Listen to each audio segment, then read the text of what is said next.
직장으로 직업으로 운이 그게 들어와요. 그래서 그거를 시작을 하는 한 해의 해운년이에요. 좋은 이동으로 움직일 수 있는 병원년이 되지 않을까 싶어요. 안녕하십니까. 네, 안녕하세요. 반갑습니다, 선생님. 네. 네. 오늘 저도 2020년 병원년을 맞이해서 네. 43세가 되신 우리 GT분들 올 한해 10년 운세 한번 알아보려고 하는데요. 네네. 우선 이분들 운세 알아보기에 앞서서 이 43세라는 지금 이 나이까지 어떤 인생의 길을 걸어오신 분들이 많았을지 먼저 한번 말씀 부탁드리겠습니다. 43세. 네. 자, 43세면 1984년생들이에요. 그리고 우리가 갑자생들이라고 표현을 하죠. 43세 갑자생들은 초년이 참 고생이에요. 늘 항상 얘기하지만 초년에 좋으신 분들 띠가 따로 있기는 해. 근데 갑자생들은 초년의 고생이 뭐냐 하면 많이 떠돌아야 돼요. 예를 들어서 부모의 복이 없다고 말은 못하는데 부모의 복이 그렇게 높지 않아요. 그리고 자기 스스로 해서 뭔가 개척, 개발 이걸 많이 해야 되는데 항상 눌림을 받고 항상 좀 부족함에 그렇게 여유롭게 살지를 못했던 초년 운세다 보니까 천부적인 소질이 있는 반면에 그 천부적인 소질을 그거를 이끌어내지 못한 재능도 부족했고 또 학업도 부족했고 배움도 부족했고 그런 부분이 되게 많아. 그리고 쥐띠들이 항상 갑자생도 마찬가지지만 자수성가를 해야 돼요. 그리고 마음이 되게 온유한 것 같으면서도 생활에 우리가 항상 옛날 거를 기억이 너무나도 많으신 분들이야. 그런 분들이 초년에 자기가 스스로 공부를 하고 자기가 스스로 예를 들면 학교를 다니면서도 뭐 대학 시절도 마찬가지고 항상 이 학업에 그리고 금전에 다복하지 못했던 이런 부분들이 많으니까 이 배움에 항상 애가 많아요. 이 초년 우리 갑자생들이 그래서 자기 스스로가 성공할 수도 있었던 부분도 좀 그 길을 가지 못해서 자기의 적성대로 자기의 직성대로 우리들이 얘기할 때 풀어먹지 못한 초년운들이 너무 많은 게 갑자생들이에요. 그럼 이분들 같은 경우는 초년에서부터 내가 부모의 도움을 받았다기보다는 내가 내 걸 직접 만들어갔어야 되는 그런 인생을 좀 살아오신 분들이 좀 많았던 거예요. 그렇죠. 초년에 어떤 우리가 부유한 집안에서 자랐더라면 뭐 이분들이 어떤 문학적인 어떤 예술적인 그리고 우리들이 얘기할 적에 좀 감각적인 이런 걸로 충분히 나타낼 수 있었던 분들이 갑자생들인데 식솔이 많아서 자기한테 기회가 오질 못하고 나눠 먹어야 되고 나눠서 배움을 해야 되고 또 자기의 먹을 복이 있는데도 나눠줘야 되기 때문에 갑자생들은 늘 항상 양보 그래서 자기 스스로가 자기 거 용돈 아껴서 뭔가를 해야 되고 또 자기가 뭔가를 개발을 하든 아니면 따로 일을 하든 학업을 하더라도 그렇게 움직이면서 갔었어야 되는 게 요 갑자생들이에요. 그럼 어떻게 보면 초년에서부터 굉장히 많은 좀 일들이 있었다고 볼 수 있을 것 같은데 네네. 이분들 그러면 중년에 넘어와서는 좀 어떤 일들을 좀 많이 겪었을까요, 선생님? 자, 이제 중년이면 중년이고 뭐 아니면 아니고 근데 이제 거의 중년의 나이를 따지면 운세에 들어온 나이예요. 우리가 초년 장년이라 보기에는 좀 뭐하고 아무리 100세 시대지만 그래도 40이 넘었잖아. 네. 그리고 이제 올해 43살이 되잖아요. 2026년 병오년 돼서 자 이분들 같은 경우가 이제 중년 들어와서 제일 조심하고 어떤 운기도 좋고 막 이런 얘기를 해주면 참 좋겠지만 43세들이 이제 중년이 들어오면서 더 금전적으로 조금 쪼여오고 좀 금전적으로 조금 힘들어지는 해운년이에요. 이 갑자생들이 그 이유가 내년까지 44살까지 중년의 운세가 초반으로 들어와요. 중년도 초반이 있거든. 그래서 내년까지만 고생을 하라는 게 갑자생들이거든. 고생을 했는데 선생님 또 고생을 해요. 언제까지 고생해야 될까요?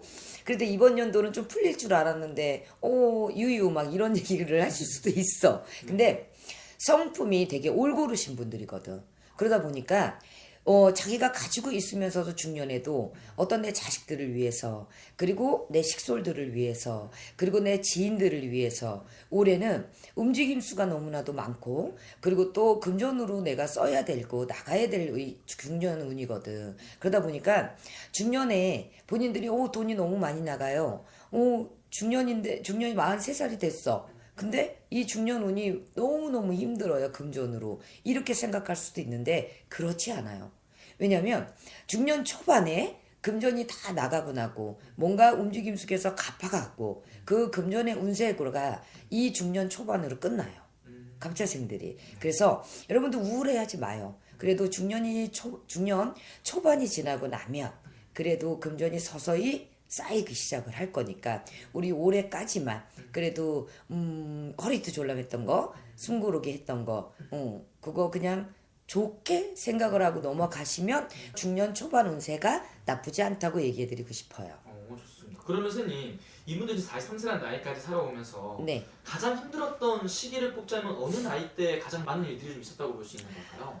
이분들은 30대 초반 그리고 20대 후반 그 이유가 갑자생들 같은 경우가 욕심도 있어요. 그리고 어떤 면에서는 살짝 사람의 상처를 받고 이러다 보니까 이기적인 부분도 있어. 그리고 또 내가 뭔가 항상 말을 하고 또 어떤 결정, 답을 내려야 되니까 어떤 말 속에서의 재치도 있지만 좀 강함도 있어. 옆에 사람들이 봤을 때 냉정하다. 이런 얘기를 들을 수도 있어요. 그 부분 때문에 직업에서 자기 어떤 직업관을 가지고 선택을 하고 이거를 할까 저거를 할까 그리고 또 결혼을 할까 그리고 직업을 이직해 볼까 이런 부분들이 가장 힘들었었던 시기가 30대 초반부터가 37, 8까지가 가장 힘들었을 거예요. 갑자생들이.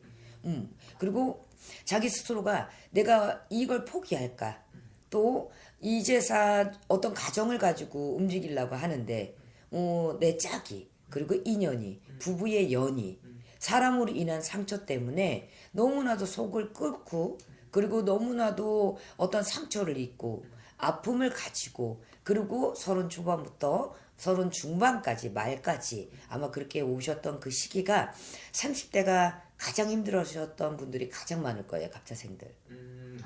그럼 선생님 어떻게 보면 올 한해가 또 굉장히 또 중요한 시기라고 볼 수 있을 것 같은데 네. 올 한해 어떻게 보면 또 운기가 막 받쳐주거나 완전 좋은 건 아니지만서도 그래도 분명히 기대해봐도 좋은 부분이 있을 것 같은데 그럼요. 왜냐하면 이제 갑자생들 같은 경우가 물론 남녀에 해당될 수는 있어요. 근데 이제 제가 얘기하는 게 조금 더 여자 부분에 해당하더라도 이해해 주세요. 네. 왜냐면 자기 스스로의 개발이 나와야 돼요. 올해. 그리고 내가 이거를 해볼까? 저거를 해볼까? 그리고 무엇을 배워볼까? 그리고 직장으로 이직을 이렇게 생각해볼까? 그리고 이제사 지금 어떤 거를 움직여야 내가 말년이 평생 갈 수 있는 직업이고 평생 갈 수 있는 우리가 먹고 살아가는 금전살이의 금전벌이거든. 그러다 보니까 부족했던 거 그리고 무엇을 해볼까 아마 직장으로 그리고 주부인 경우들은 이제 돈을 벌어볼까 이런 고민이 많이 있을 거예요. 근데 병원연애는 그래도 갑자생들이 어떤 금전의 복이 다복하진 않아도 그래도 이분들은 가지고 있는 근성이 있기 때문에 한번 이분들이 하겠다 싶으면 그거에 대해서 앞만 보고 조금은 달려가는 주의가 좀 있어. 하나에 꽂히면 하나밖에 모르는. 뭐 나쁘게 뜻하면 좋게도 생각할 수 있지만 외울 수 있는 분들이 너무 많거든. 그래서 올해 병원연애 자 여러분들 이직을 생각하고 있으면 선택 잘하세요. 그리고 본인들이 정말 무엇을 할까 고민을 하고 계시다면 본인들이 되게 재치도 있고 창의적이에요. 그래서 어떤 예술 아니면 교사 아니면 어떤 문학적인 거 아니면 기술 분명히 다복하게 들어올 수 있는 직장으로 직업으로 운이 그게 들어와요. 그래서 그거를 시작을 하는 한 해의 해운년이에요. 그래서 갑자생들 자 뭐를 준비를 하고 그리고 뭐를 할까 이게 제일 고민이신 분들은 제일 작은 것부터 그리고 내가 오래전에 못했고 내가 꿈이 이런 거다라고 생각해서 아쉬웠던 부분들이 있으면 그 직감과 그 예감과 그걸 살리셨으면 좋겠습니다. 그래서 직업으로도 어떤 변동이 분명히 들어오면서 하고 싶었던 거 그리고 직업적으로도 분명히 내가 변화가 있으면서도 직업적인 거에 아마 이동이 있으면서도 좋은 이동으로 아마 병원연은 움직일 수 있는 그 병원연이 되지 않을까 싶어요. 그럼 선생님 오늘 말씀해 주신 게 지금 나이만 보고 말씀해 주고 계시잖아요. 그렇죠. 이게 그러면 월생으로 좀 바라본다면은 여덟생 분들이 그래도 올 한해 조금 더 운기가 좋다고 좀 볼 수 있을까요? 자 월생 자, 월생 여기에 여러분들 너무 감사하지만 여기 해당이 안 된다 그래서 다 운이 없는 건 아니에요.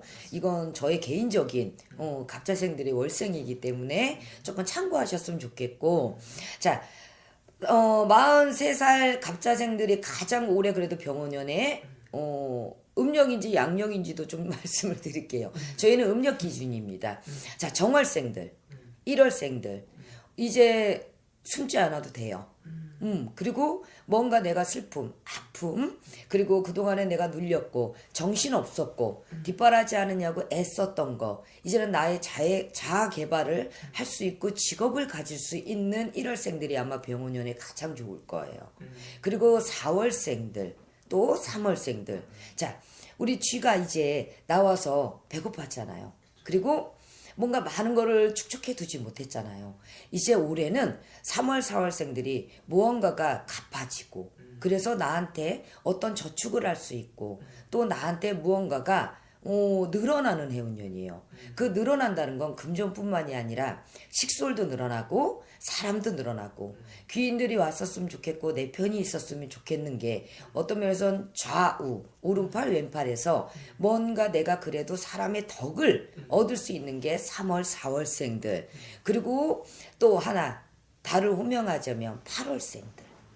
쥐띠들이 8월생들이 참 다복한 것 같으면서도 루즈한 것 같으면서도 뭔가 분명히 8월생들이 뭔가 복을 얻어야 되는데 그 기회를 많이 놓쳤던 분들이 많아요. 그리고 8월생들이 좀 여름에 참 쥐들이 힘들다고 얘기를 많이들 했을 텐데 이분들은 그동안에 뛰어오신 게 많아요. 그리고 기회라는 거를 많이 얻었었어야 되는데 기회가 왔지만 내가 가지지 못한 복, 먹지 못한 복들이 참 많이 있었거든. 근데 8월생들 희망 가지셨으면 좋은 건 2026년 병원연에 그래도 나한테 기회가 와요. 그건 내가 노력해서가 아니라 누군가가 나를 이끌어줄 수 있는, 그리고 옆에서 어떤 정보, 그리고 소식, 그리고 뭔가 침체됐던 그런 우울한 기운 속이 뭔가 우리가 그런 게 있잖아. 찬란하게 빛이 들어온다. 태양이 들어온다. 음지였어요. 그런 음지에서 벗어날 수 있는, 양지로 갈 수 있는, 또 집을 터전을 이동을 할 수 있는, 그리고 어떤 기회. 그동안에 뭐 어떤 기회가 없어서 못했던 부분들이 많은 걸 이번 연도는 펼칠 수 있는 8월생입니다. 나머지 호명하지 않은 뭐 월생들 그러면 운이 없나요? 아니요, 그건 아니요. 유독 힘들었던 갑자생들 중에서 유독 힘들었던 생월달들이 그동안에 좀 침체돼 있었고, 그동안에 그리고 복을 갖지 못한 것 같고 외로웠고 좀 씁쓸했고 무서웠고 그런 분들이 이 좀 감춰져 있던 월생들이 많아서 이렇게 저는 그래도 2025년 6년에는 아마 이 호명한 달들이 월생을 갖고 태어난 달들이 조금 빛을 보지 않을까, 개인적인 거니까. 자, 이상한 댓글 하지 마요. 선생님 오늘 이렇게 좀 네. 말씀해 주시는 게 아무래도 월생으로 이렇게 말씀해 주시려고 해도 또 자세히 말씀해 주시려고 해도 네. 이게 아무래도 직접 와서 본인의 생년월일을 넣어서 보는 거랑 큰 차이가 있죠, 선생님? 많죠. 왜냐하면 갑자생이라고 하는 거 우리가 뭐 좀 포괄적인 거잖아. 근데 우리들이 살아왔던 생활, 그리고 만나진 인연줄, 그리고 내가 가고자 했던 어떤 나의 직업적인 게 나랑 맞을 때도 있고 안 맞을 때도 있기 때문에 사람마다 다 틀려요.